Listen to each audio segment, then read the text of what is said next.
Yeah, it was. And Duck was Zedith's father. That's right.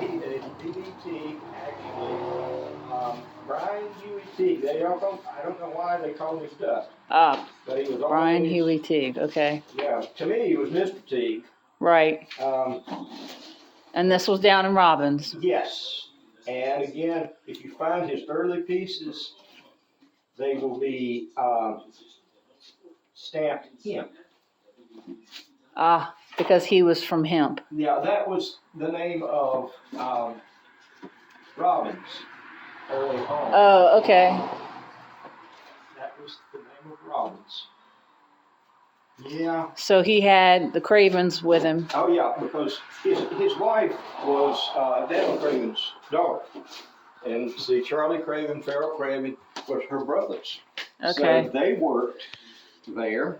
And then you said Archie was Zedith's cousin. So Yeah. Obviously one of his parents, his father must have been Duck's brother. And Jim, of course, after he came back from New Jersey, he made pots down there for him. So they'd make a whole load of pots. And the time frame on this? Well, you're looking from 1926 until the 80s. Wow. And Daniel was running the shop, and he went out to get the mail, and somebody hit him with a car. And the case was never solved. So Daniel was Duck? He was his grandson. It was Edith's son. Edith's son. Oh, okay. Yeah, she had two sons, and Jaybird's still around, and occasionally you'll see a pot. There's one on eBay right now that he made. But he was not as interested in it. Daniel sort of ran the shop, he and his wife Glory, but it's sad because so many of the just beautiful places that she was one that got on the bandwagon for getting rid of lead. Okay. And just came up with some gorgeous things. So what was Archie's shop's name if their name was Teague? Okay.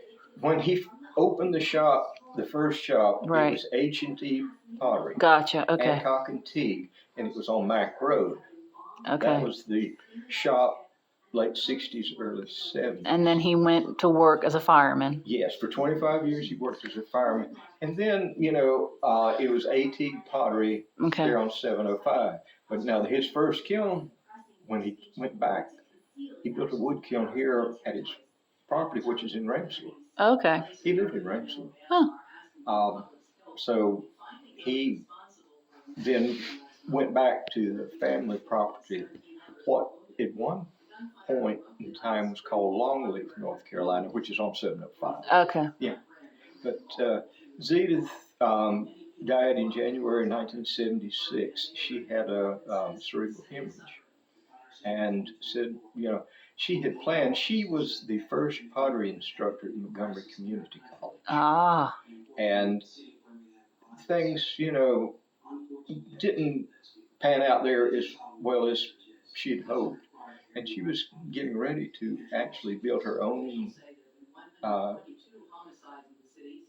place to teach young potters. Right.